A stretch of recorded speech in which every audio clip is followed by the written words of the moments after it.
It's been a long road since February 1st, including this foundation setting up its entire grant-making operation to come to this day to meet all of their partners, because you all are going to be the folks that are carrying out the work and the strategies that they've laid out. I'm going to lay down a lot of information today, and I'm very energetic and I talk fast. So some of it will land. You'll probably remember 1/3 of what I've discussed today. This presentation is available digitally. They are also filming today and will be available on their website after the editing process. So feel free to check back. I'll answer as many questions as I can at the end. Going back to what Lex laid out for us, it's not going to be content related. And as a grants person, I feel for you, right? There's no cap. You see the strategies, but you're used to having program officers, usually from foundations, who can tell you specifically information about your project. That's not the situation.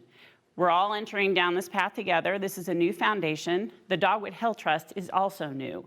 And you can hire the best people in the world, but any organization that's new is going to have to take some time to learn the ropes and figure things out. So that's why there is no cap. Pisgah Health Foundation's board wants the community to come together and learn from what you all know to be true in your areas of service. So the Dogwood Health Trust is about improving the health and well-being of Western North Carolina. How did the Dogwood Health Trust come to be? So you've probably heard a lot about the social determinants of health. The social determinants of health is based on research that really became popular in the 1980s and the 1990s. And due to the restrictions in our healthcare delivery system, we're just now really being able to implement some of that research. So this has been around a really long time. If it sounds new, it's just because our health system in this country has not really incorporated the research. So the Centers for Disease Control has identified 5 areas that most impact our health: economic stability, education, social and community context, health and healthcare, and the neighborhood and built environment. Let's look a little bit at what this is. So this is my favorite part. If we look at our health, right, there is 80% of our health that is determined by things other than healthcare, and that's clinical care. So we have health behaviors, your diet, exercise, use of substances, social and economic factors like your employment status, income, education, and your physical environment. What housing is available, and air and water quality. If you've lived in Western North Carolina for a while, you've heard a lot about our air and water quality. We're going to go through these, as I said, really quickly, because what you're here to learn about is the letter of intent process. So taking our first measure of economic stability. In my mind, as a grants person, of course, I'm a nerd, so I would probably read a lot about this. But here are some determinants, the most common determinants in economic stability that help us understand what measures we need to reach in order to improve economic stability. Hopefully, some of your grants will respond to this focus area. The determinants are income, cost of living, quality of life, working conditions, employment, and transportation. And you can see some of the measures, what the percent of poverty is of the population, the percent of unemployment, the percent of food security, and I don't need to read those for you, but the 3 important factors in shaping economic stability are income, employment, and working conditions. We don't hear a lot about working conditions, which is really surprising to me because we have a very strong manufacturing background. And if anyone's worked in the manufacturing field, my family hails from manufacturing, you learn a lot about working conditions. So as we learn together, really be thinking about the working conditions of your staff and also the working conditions of people that you might work with. I think that someone here mentioned they were from a re-entry program. That's fantastic. You're going to learn a lot. You're going to have case management and maybe job shadowing, and you're going to learn a lot about the working conditions where some of your clients might be employed. Our second area is education. Education, culture, and environment. I love that that's listed first. What is the education, culture, and environment? You could have the best school facility in the world, but what is the internal culture about learning and fostering learning? The quality of education. What is the access to resources in your culture? Personalized and special education, early childhood development, and language and literacy. So when we look at these measures, we're just going to get familiar with this as a group and a region so that when you all are writing your grants and you get to the evaluation section on a full application, you're going to be able to have some measures in the areas of the social determinant that you are applying in. Does that make sense? So if you are wanting to improve high school graduation rates, which Pisgah Health Foundation has identified as one of their funding focus areas, how are you going to measure those? The third area is social and community context. The determinants are the community characteristics, living conditions, family and parent structures, cultural characteristics, social climate, and spiritual beliefs. And again, you see the measures when you are looking at the determinants of where you work. What is your percent of community engagement? I get this question a lot. Well, how do I measure this, Sarah? Very simply, if you are providing a workshop, much like this one, in your area, say you are offering consumer credit counseling, and you hold workshops for first-time home buyers, you would measure, one way to measure your level of community engagement is we invited 100 people, we had 90 people show up. So you'd be able to measure your level of engagement. What is the percent of civic participation? What is the percent of discrimination and racism? There are reports available from the North Carolina Department of Health Statistics that will give you some background into discrimination and racial incident reports in public schools. So that can kind of give you a framework for seeing if you're impacting that number positively, you're reducing it. The percent of social supports and involvement, the percent of clients maybe that have an incarceration or criminal history, and the percentage of the literacy among your clients. The fourth area is health and healthcare. Our determinants are access to primary and specialty care. Going back to Pisgah Health Foundation's funding focus areas, this is a big issue in our region. Mission Health System just went through a sale. We're still seeing how that sale is going to work out for our region. But despite that sale, we already had issues in our region with access to primary care. You can look at any of the 18 counties in the Western North Carolina footprint. These are all identified by the federal government as health professional shortage areas. This is going to be really important in moving our region forward. What is it going to look like with the changes that have been brought about in our communities? If you work for a community health center, I'm sure you're already feeling the impacts of the insurance changes and the changes within the health system. Availability of palliative and chronic care, the cost of care, cultural understanding. A lot of questions, how does cultural understanding fit into health and healthcare? If you are from a different culture, not necessarily speaking a different language, but if you are from a different culture, you could be from another state. I grew up in West Virginia. We don't have primary care providers, really. We have pediatricians, and then we have hospitals. So all of the adults that I knew growing up went to the hospital when they were sick, if they were really sick, right? So my cultural understanding of healthcare is, my gosh, you've got to have a hospital. That's not how it is here. We do have a health professional shortage area, but we also have free clinics, community clinics, primary care providers. So that makes up our health and healthcare social determinant area. And our proximity of care facilities.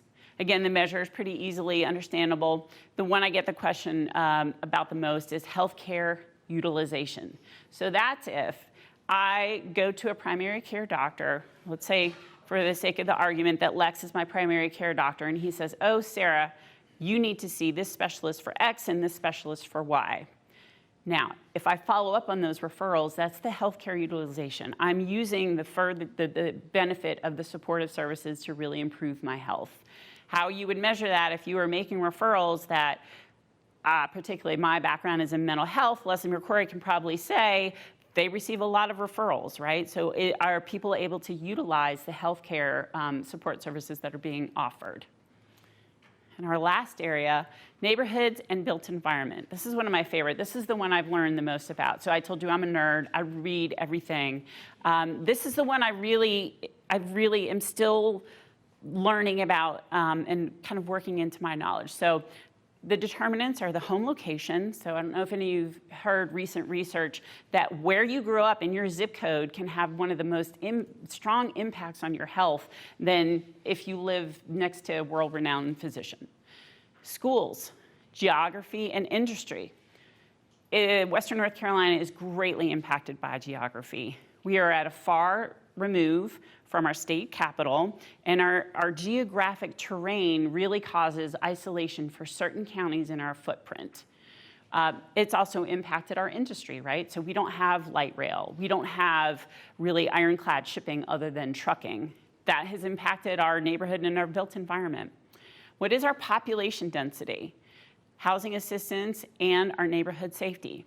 So part of how the Pisgah Health Foundation Board came up with their funding strategies, they engaged in some very diligent research. And it wasn't research that they just looked up on the internet.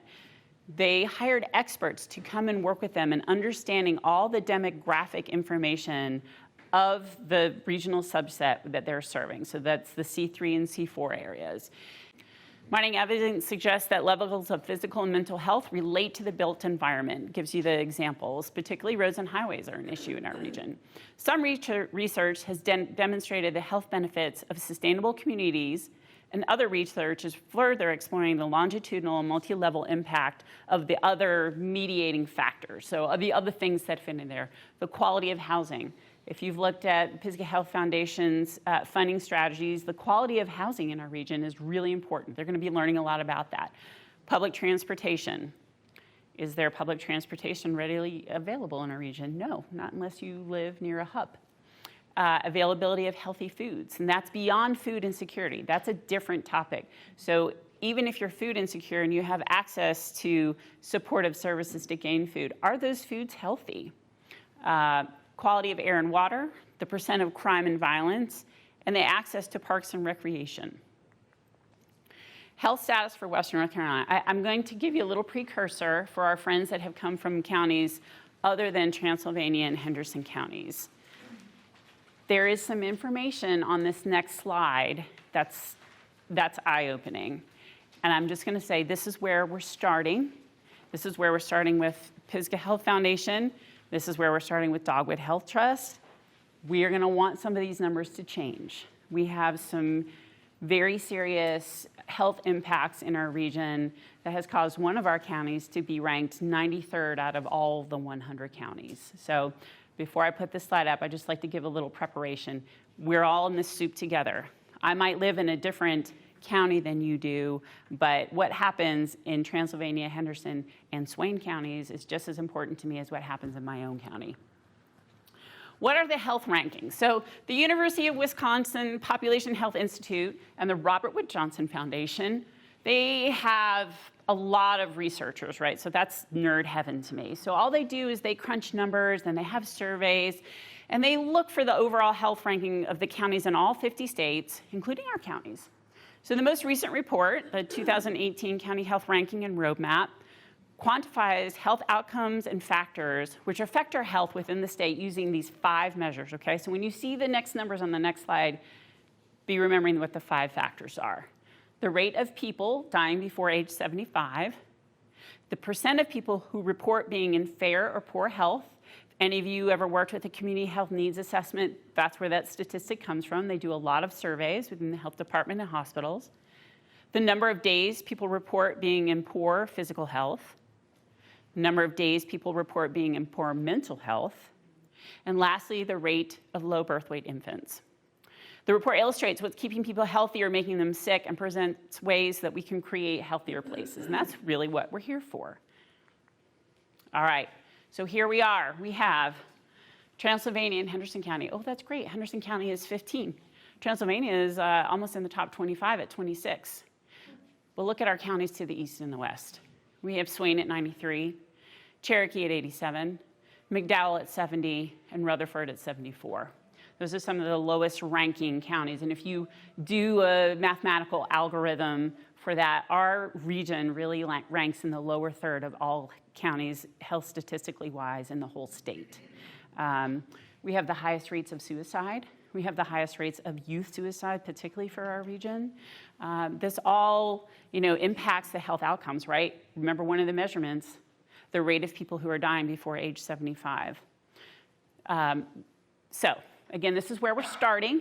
This is right. This is before you all have received your grants, before you're working with your partners. So this is just where we're starting. This is going to change. If they let me come back next year, which I hope they will, to do this, this is going to be different, and we're all going to celebrate in that. All right, and here is our region that we're here to talk about today, our C3 region of Transylvania and Henderson County. Our friend just updated this with the most recent U.S. Census Bureau information. His name is Neil Aguiar. He's the Director of Research at Dogwood Health Trust, and he's a master statistician. So this is just some information for you to refer to in your grant proposals if it's helpful. If you work with or for schools, schools have a lot of really helpful data, some of which they can share with you, sort of the population and the demographic and the ethnic makeup of their students. That is public information. So if you are doing anything within the schools, if you have a counseling program or you're working on a school-based health center, the school staff can really help you.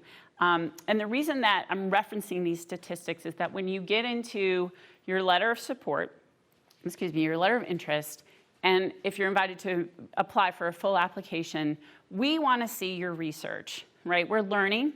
We want to learn from you folks who have been at your work for much longer than we have. And so we want to learn your resources. If you have helpful information, if your organization has an annual report from a headquarters, for example, that you base a lot of your work on, please share that with us if you're comfortable in doing so. We want to learn, and believe me, I will read every link on every grant application that I can. I just love to learn that stuff. So our summary, well, not terrible. We have a C-, okay. Everybody in this room can probably tell me quicker what the negative drivers are than this report, but substance abuse, our infant mortality rate, and premature death is really what is negatively driving our grade. I think a C-, given some of the health statistics that we've seen, isn't terrible. Passing, sorry for the teachers in there. I'm not aiming for a C-, but the reality is that we have some factors that are really combining to be negative forces. There is a report from the Appalachian Regional Commission called The Diseases of Despair. If you go on the ARC website, arc.gov, you can look at this report. It was published in 2017. Has a lot of information. You can get very granular. You can get down to the county level data for anywhere in the Appalachian region, which North Carolina has 13 counties which make up our Appalachian region. Well, you can hear the title, Diseases of Despair, but it is very educational on specifics. So when we hear about substance abuse, maybe right now it's opioid issues, but this research was based on past years before the opiate issue has caused the number of overdoses that it's causing now. Alcoholism is actually the #1 death driver for counties in Western North Carolina. So that's part of our substance abuse. Determinant factors scoring a C or worse. We can look at this. So our income, unemployment, the cost of living, poverty, and people without health insurance. And I want to pause on that. This is not a political statement. This is just facts. What impacts rural hospitals more negatively than anything is the very high percentage of folks that do not have insurance because they're required to provide emergency care, right? Gosh, if I get hurt, if I'm rock climbing in Brevard, I want to be able to come to Transylvania Regional Hospital and get help, whether or not I have insurance. So they're required to provide help. These costs really transfer the costs to everyone. So the health insurance aspect really impacts all the systems. The level of high school and college education attainment, single-parent households, the teen birth rate, drinking and smoking, and just, you can see all of the areas that are the determinant factors that score C or worse. Now, I love positivity. Let's look at the positive drivers. One of the most positive drivers for Transylvania and Henderson counties is your median housing cost. Who would have thought it? So that means that your counties have really been able to hold the line with what wages are, can measure it to what the housing costs are. Healthcare cost is reasonable, and there is an improving high school. I know, that's not a popular topic. I realize that. We can all laugh about that, like, where are you living, Sarah? Yeah. And even though Pisgah Health Foundation wants to support all of the positive development with the high school graduation rate, they think that we can do better. All right, so we're going to look at some of the measurements. Remember I told you the board had these workshops where they had to crunch all these statistics and really, really learn about the region. Oh, it was so fascinating. So The domain was economic stability. One of the measures they looked at were the percent of children on free or reduced lunch. So for North Carolina, it's 57.4%. Nationally, it's 51.8%. And in Transylvania and Henderson counties, it's 54.5%.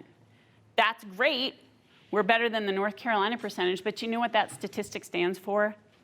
More than half of the children that go to public schools their poverty rate is so high that they qualify for free and reduced lunch. That's really what that means. So you're going to see as we go through Pisgah Health Foundation's RFP how they were able to translate all these statistics. And Lex can tell you this did not happen in a day. This was weeks and meetings and workshops and emails. I mean, these folks have really done the initial homework necessary to make an impact. And I know that they are so excited that you're here today because you all are going to be making the impact. They might have done the research, but you all are going to carry out this work, the nonprofit partners. It's really exciting. All right, how do the legacy foundations like Pisgah Health Foundation and Dogwood Health Trust relate, right? That's a little confusing. There's not a lot of media about it. You hear something about Dogwood Health Trust. I forward this link all the time. I owe Smoky Mountain News some kind of payment for how many times I've used this article. So Dogwood Health Trust was formed with the proceeds of the Mission Health Systems sale, right? So they have a bank, $1.588 billion they just got a few weeks ago. At the end of 2020, will begin accepting grant applications, but they estimate they're going to award between 50 and 75 million in annual grants to nonprofits and government agencies for initiatives throughout the region once they figure out the criteria and the application process. So that we're doing that now, right? We got the Legacy Foundation set up. There are 6 of them. The foundation will also help the former Legacy Foundations by providing them each with $5 million upon the closing of HCA's purchase of Mission Health Systems. So they did receive that. February 4th was a big day. The foundations will also receive $5 million at the end of year 1 operations. That's 2019. And one more $5 million installment at the end of year 2. So these foundations are being set up with their own grant-making operations. Now, they're going to be working in the social determinants of health as Dogwood Health Trust is, but the legacy foundations have their own local independent boards. They are managed separately. They have their own foundation presidents. They do not answer to the Dogwood Health Trust. We work in partnership, but they are their own entity. So I think that's really important to remember. Although we're partners and we're going to be working in the same areas, and some of the organizations funded by Pisgah Health Foundation might also be funded by Dogwood Health Trust, they are their own separate. They have their own separate tax status. They're a public charity. Dogwood Health Trust is a private non-operating foundation. So check that link out if you want to see more of the story. Thank you, Smoky Mountain News. All right. Everybody all right? Let's take a deep breath. Woo, I know, I talk really fast, a lot of information. This is really why we're here today. So our funding focus areas to benefit the residents of Henderson and Transylvania counties, also known as C3. What are they interested in? First, education. They see it as a critical necessity across the lifespan in predicting your employability, the likelihood of incarceration, and much more. We know the availability of high-quality preschool programs is just as important to families as exceptional public education and plentiful opportunities for higher education.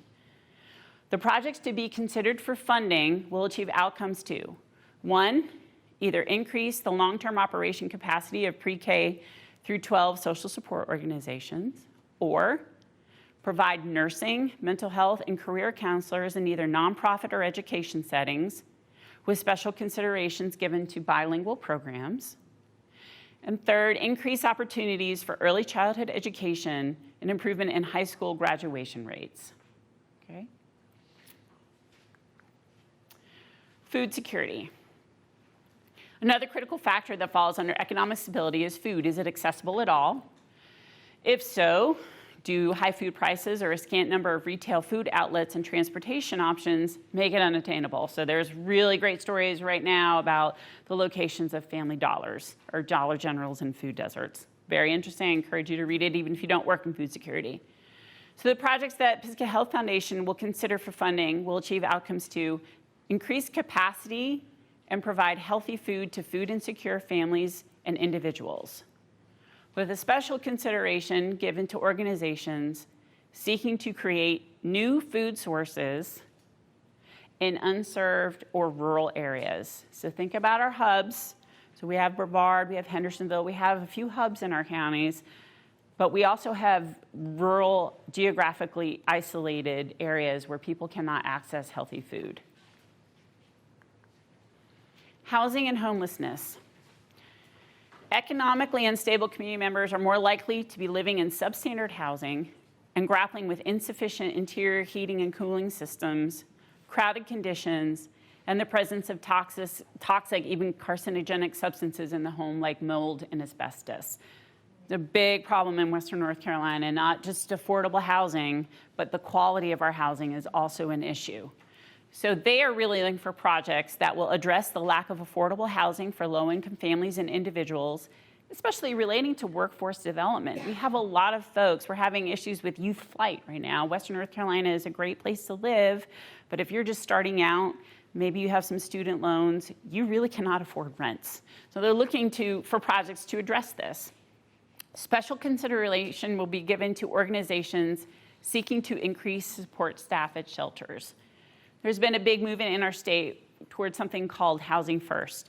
It's a great philosophy, right? If you work in housing, this means if I come to your organization and you offer supportive housing services, it doesn't matter if I am addicted to drugs or alcohol or if I'm employed. It's the housing comes first in the equation for clients.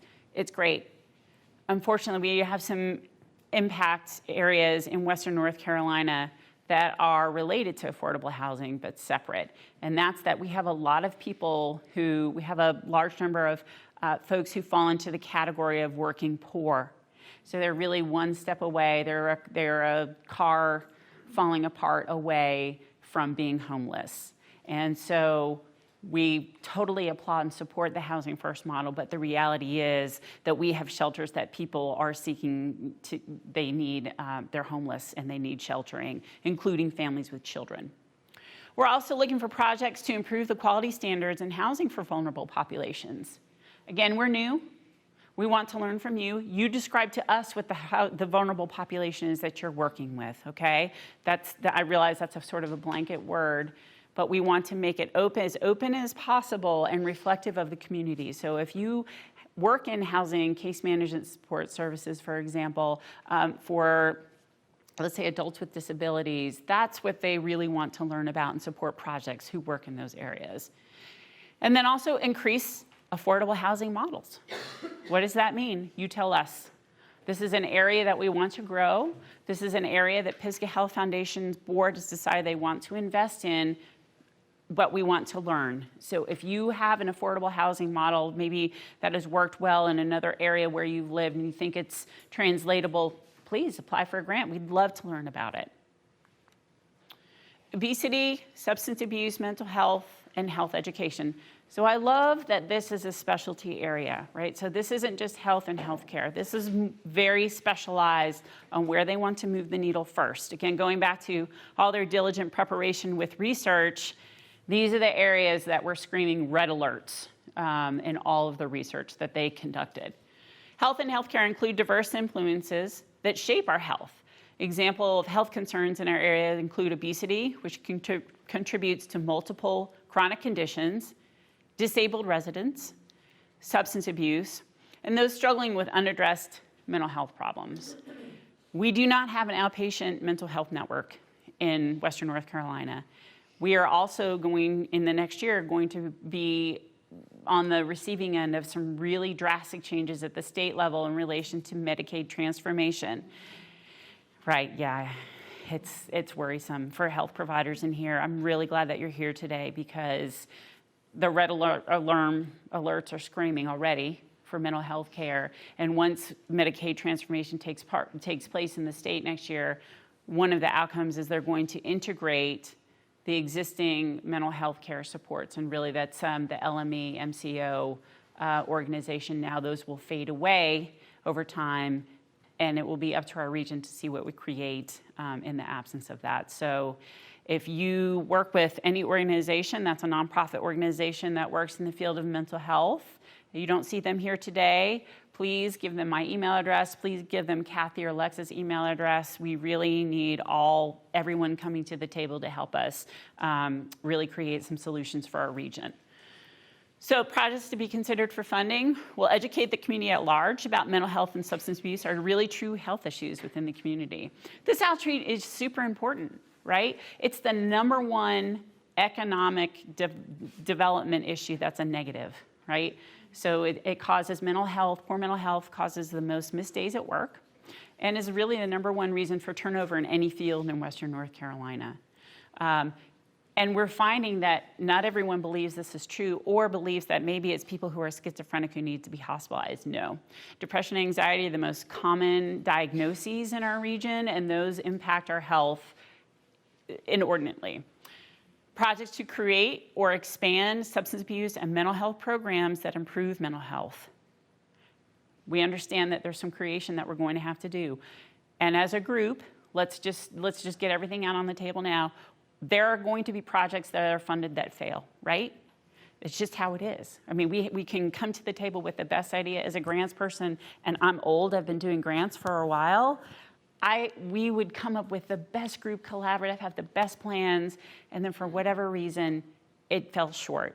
So as we go down the path of a relationship together, let's make that okay. We're not going to innovate. We're not going to be able to try new things if we don't have failure. So understand that we're your partners. We know that you're going to come with your bright, beautiful faces like you're here today, and you're going to have the best projects, and just for whatever reason, the staffing wasn't right, the timing wasn't right, the partners weren't right. We get it, okay? We get it.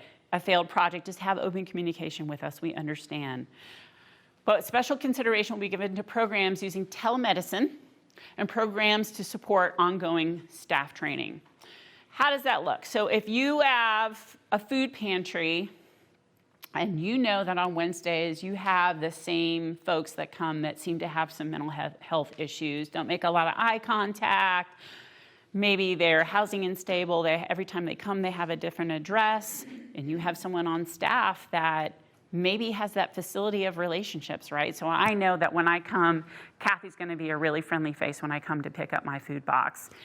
How that would look if you were applying for the grant is if you want Kathy to gain extra education, which she's interested in social work or counseling or anything having related to mental health, apply for a grant to support your staff training.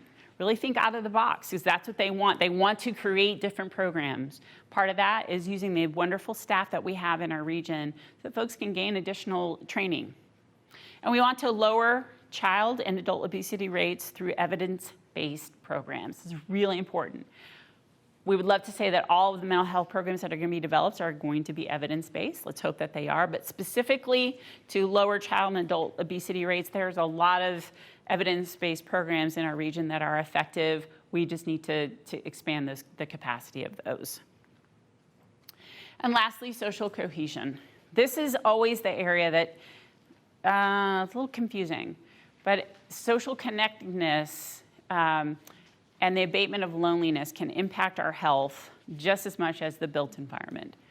So it's connectedness to a great many things: friends and family, secure work, healthy lifestyle education, medical caregivers, and even the sense of individual purpose. The enemies of a healthy bonded community are dividers like addiction, incarceration, and isolation due to unemployment, illness, and lack of transportation. Projects that the Pisgah Health Foundation will consider for fundings will achieve outcomes to conduct outreach to low-income and minority children to improve social connectedness to the community at large, with special consideration given to organizations seeking funding to provide scholarships for low-income and/or minority children to attend summer camp programs. So we're really blessed in our region with a lot of great summer camps, but there are some disparities of access. Can you create, or do you have a program that can increase access for low-income and minority children? And this is very broad, address community connectedness through existing programs. All right, so everyone in this room has already done the most important work in applying for a grant, and that's following directions. Number one thing, follow the directions. Answer the question as asked. Okay? That's number one. You're going to have limited space, particularly on the LOI. So please, just like you did in showing up here, you had to register, you had to RSVP, you're smart people, you know how to follow directions. Apply that to this, all right? Even if this is general, answer the question as asked. And yes, I'm going to talk about some of the specifics on the letter of intent, not because you don't know, just because I want to make really clear what they're looking for, okay? Yes? Oh, you need a paper? Okay. All right. Legal name of your organization. There will be some, we adapted this from the online, so there will be some drop-down menus that we can't see here. We need your tax identification number. This is the number one qualifier for you to receive a grant. If you work for public schools or a government entity, you will still have a tax ID number. It will be different than a traditional nonprofit. You need to email Kathy about the designation so that we can help you in your application. And I don't mean the day before it's due, okay? We have to get some permissions, some legal permissions in order to make grants to public schools or government entities. So they're not traditional standalone nonprofits. They do qualify for funding. We just need to work that out. Do not let that be a barrier, okay? Your mailing address, really important. When you get that grant award letter, it needs to be able to be mailed. You also receive it electronically, but you're going to need to have the hard copy for your files, particularly in cases of audit. The organization phone number. Please put a phone number either for a central call center that can transfer calls or someone who checks their voicemails, okay? We just went through a granting process with another foundation, and it broke my heart. We had 7 phone calls that went to numbers that were unattended, and they were to gain additional information.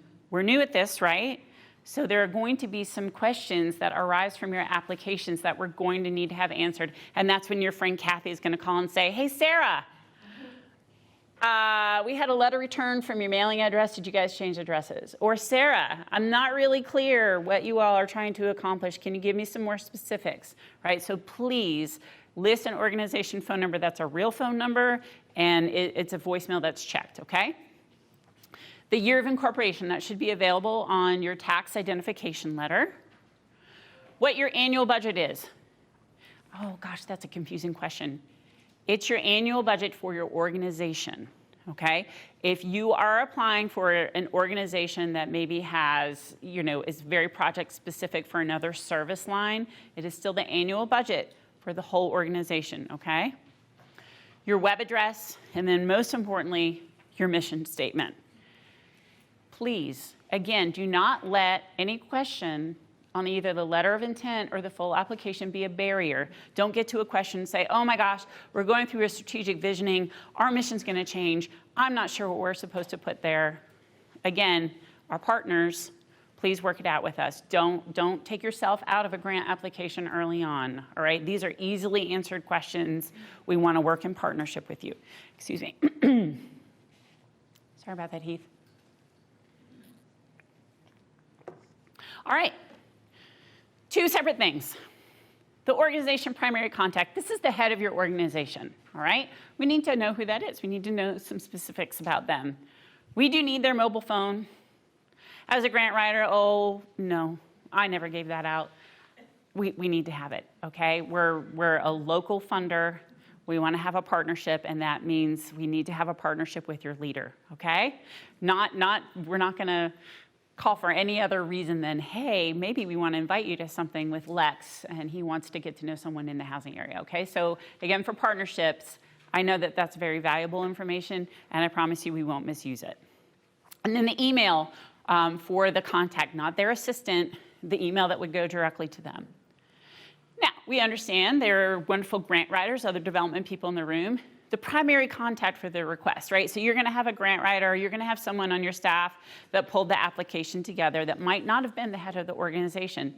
That's fine, we know that, but we do need their direct contact information in case we need to contact them about some specifics on the application that were confusing or unanswered. All right. Again, all of you wonderful, smart people in this room know how to follow directions. please, on this area, answer as succinctly and clearly as possible. First of all, check the funding area. Really important so that we know that we are making investments in the right areas. So if we have all applications in childhood education, for example, well, we're going to need to recalibrate. Maybe we hold some funding for the next cycle. You know, again, we're learning, and there are a lot of moving parts. And since this is the first pass at grant making, we want to be as diligent and thorough as possible. What your request amount is. I love that Lex handled the cap question. As a grant person, that would have been hard for me to overcome. But the reason is they want to get to know your organization and where your highest need is. So if that's $10,000, okay. If that's $200,000, okay. You just need to communicate what the real need is for your project in your letter of intent. All right, so give us an executive summary. You want to really summarize your project description. I work for a counseling center. This project is going to provide or expand counseling to parents of teens in our youth prevention suicide program. Just to give a real short summary so that when grant awards are made, they'll use that summary in the grant award list. So you're going to have to remember whatever you put in writing, you're going to see in writing. Your project start and end date. So if you've looked at their website, they have the dates of when things are going to happen. We understand that people are in different phases. Some have a fiscal year of July to June. Some people have a calendar fiscal year. We understand. We just need you to tell us specifically if you were to receive the money, when you could start and end the project. One thing that's missing here that comes up every time, multi-year requests. Really important for staff people. If you're wanting to expand a program that relates to staff, nobody wants to hire a staff person and say, we only have money for a year. Unfortunately, we're not there yet. We don't know if we're going to be able to make multi-year requests. We don't know how that funding looks yet.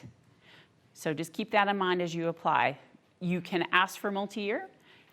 It might happen, it might not. So if it's a high need of your organization that is staff related, you might have to mentally settle for a year right now. We just don't know what the future holds. That's tough. All right, this is my favorite word. I didn't write this, but I wish I had. Your project goals and objectives. You want to describe your project succinctly. If you are offering a tutoring program, explain in plain language what that tutoring program is going to do, what that project is going to accomplish, what your goals are. We're going to tutor 5 children on Wednesdays, and your objectives. How are you going to accomplish those?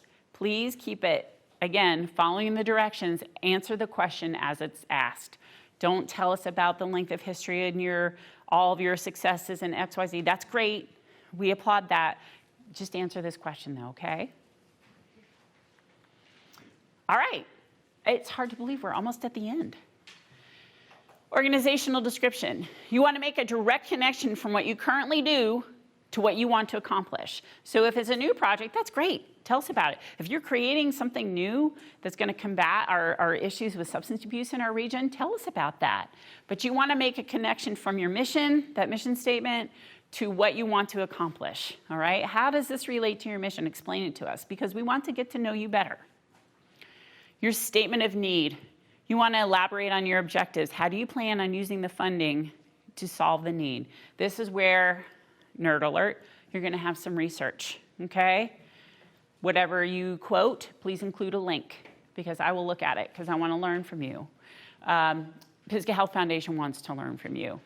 You want to say, this is why we know this is a need, all right? If it's something obscure, all the better. I mean, we want to learn together. And then lastly, you want to state, if you're requesting funds for this project from other sources, who are the requests going to, and you want to include any funding you've already secured. So if you have that after-school tutoring program and you have a grant from the Literacy Council that only pays for 2 children to receive the tutoring, and you're going to expand the capacity, let us know that so that we're working in partnership with other funders, right? We're trying to create a culture of collaboration, not arm's length and not competitive. So we want to support others' efforts. It's not required. That's not required. If you're starting a new project, we understand that you're going to be seeking local funds first. That's great. All right, your demographics to be served by the request. The age group of the people served. This is a drop-down menu. If you serve all across the lifespan, there'll be a choice for that. And most importantly, indicate the counties in which you provide services. So this is for the project, all right? So if you are based in Transylvania County, but you also serve Henderson County residents, you want to talk a little bit about the demographics of that. So you're going to indicate the counties where you provide the services for the people in the project. And then any additional information not mentioned above. Right? So if your project is relating to another large project that you have funding for, or maybe you want to start a project from learning that you gained from another project, please share that with us. Any additional information that can help us understand what you are trying to achieve, please include in this space. All right. Here are the staff contacts. Lex Green is very humble. Didn't mention that he's a certified public accountant. This is his email address. Kathy Wood, she's the Grant Operations Coordinator. This is her email address. This is my email address. Please contact Lex or Kathy first for technical questions about their process, okay? They're the leaders of their foundation. They're independent. I'll get you 1 second, Autumn. They will be able to answer the question the best, but they also want to keep track of conversations, right? Look at all the people in this room. And this isn't even all the people who wanted to come, probably. So they are really interacting with a lot of people all at one time, and they want to be able to be diligent. So please email them. If you see Kathy in the store, you might want to talk to her about a project. Please do that. Follow up with an email, right? Because we'll drop it into into the portal so that we can keep track of all these conversations. And that's really just so that we can do our best job. Please have that conversation in the grocery store. Sorry, Kathy. Those informal communications are really important, but please also follow up with an email, all right? Yes, Autumn. I have 2 questions.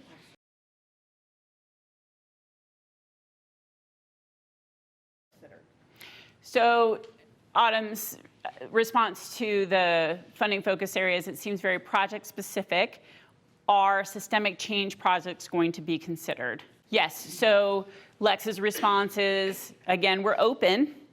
These are very project specific, but systemic change is only going to happen if we change certain structures, right? So please consider applying with whatever need that you really have for the organization. If systemic change is the highest need, please apply for that. Yes. So she's asking about the multi-year request. Comes up a lot, right? So you can have the project end date. Can you ask for a specific amount of funding to be allocated over a 3-year period? Well, to be allocated to us once, and then we would use it over a 3-year period. Yes, if that is your highest need, apply for that. Again, understanding that multi-year requests are really hard to consider right now. Probably the price tag is honestly part of what they're going to be resistant to. So if you have a multi-year request that I would consider reasonable at $100,000 or less, that's usually the level of reasonableness, and you do want a lump sum and allocated, you'd want to describe that in the additional information. That's a great question. So her question is, if you have an organization that's considering multiple projects, do you want one letter of intent for the organization or a letter of intent per project? A letter of intent per project. If it is large enough to warrant separate interests, to be considered a separate project, it needs to have a separate letter of intent. So this is great. This first cycle is Transylvania and Henderson County projects to benefit Transylvania and Henderson County residents. She's asking about the other counties that were listed. Pisgah Health Foundation will have a fall cycle that will incorporate those other counties that were listed on the counties of service. For right now, for this cycle, it's Henderson and Transylvania counties only. This is a great question. So she's asking, if you apply and are lucky enough to receive an award for this first cycle, can you apply in the next cycle for projects that serve residents in other counties? Yes, it is an open, competitive process. We have a limited number of nonprofits in our region that we're going to rely on you for the work. And also remember, we want to accomplish this work together. So if you're an expert in a certain area and you serve residents from another county, yes, please consider applying in the fall cycle. So that's a great question. Is there a cap on the number of projects that you can apply for? It is an open competitive process. There is not a cap. There's not a cap on the request amount, and there is not a cap on a project amount. I will just say, then this is my personal editorial opinion, understand that the more projects you ask for, the more diluted your highest need is. So going back to be judicious, look at all of your neighbors here in this room, right?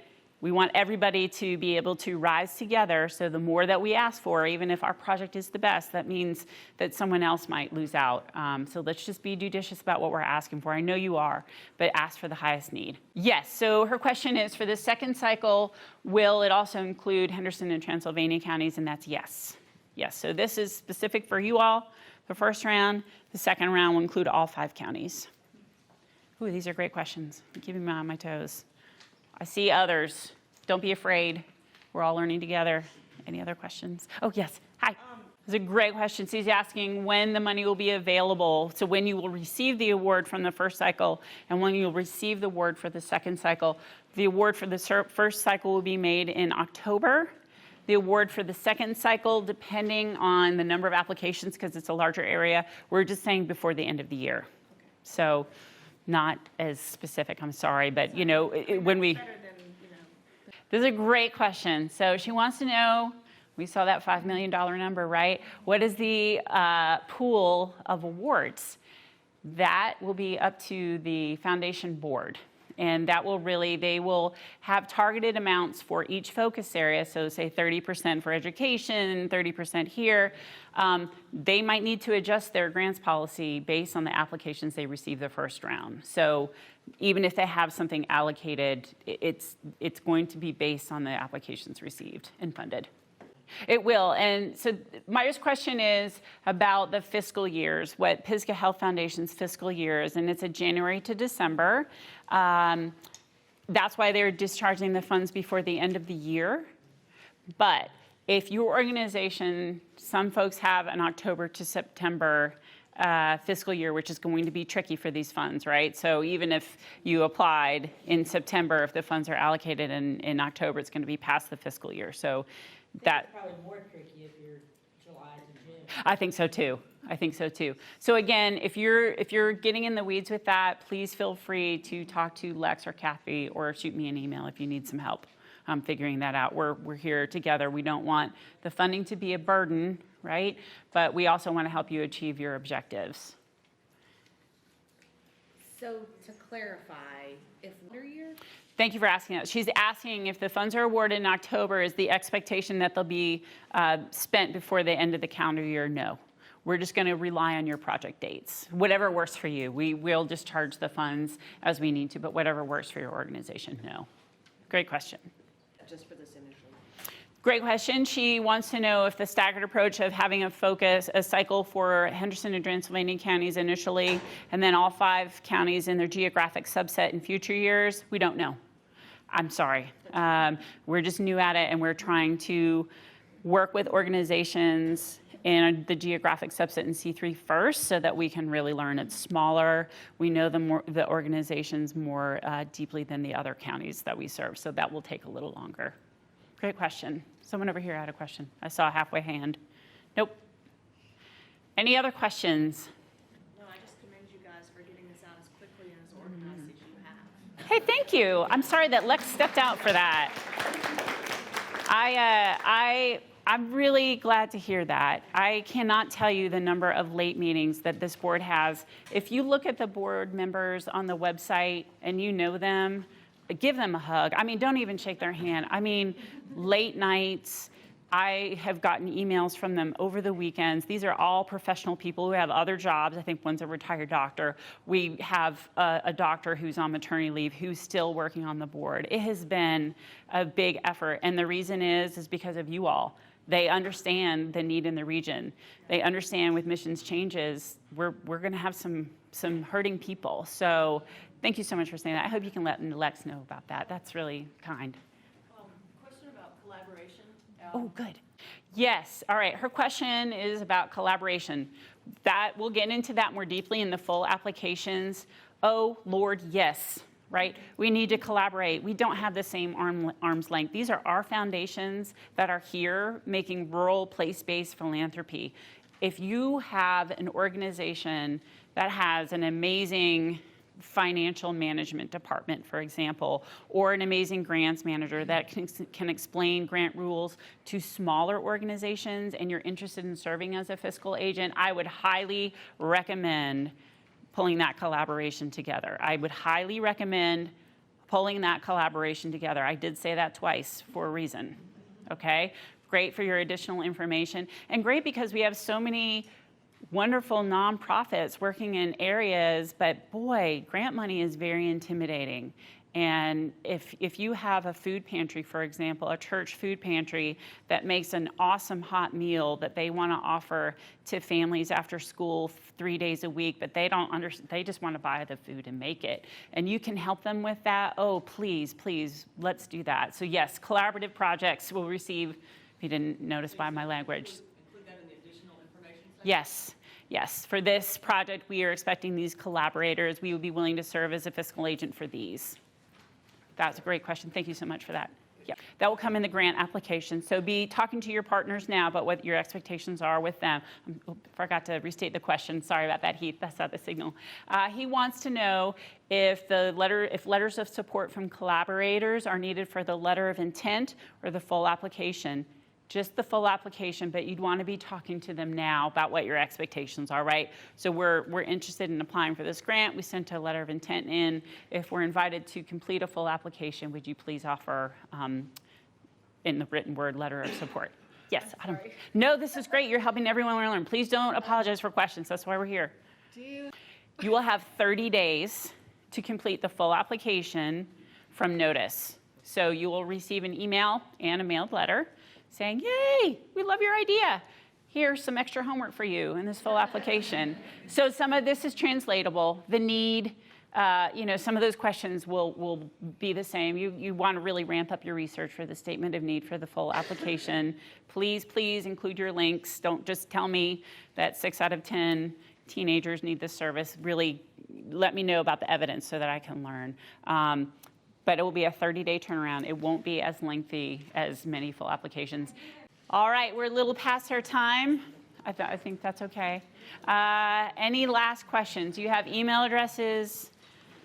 We'll be offering a full application workshop. And again, I will go through all the specifics of the application. We are all in this together. If you hit a stopping block on your application, please email me. And if you're interested, please connect with me on LinkedIn. I often post grant learnings. I will post what their letters of intent are. We have 5 other foundations, one of which will also be funding in Henderson and Transylvania counties in January 2020. So please feel free to connect with me. Just shoot me a message, hey, I came to this workshop, to give me some context of how we met, okay?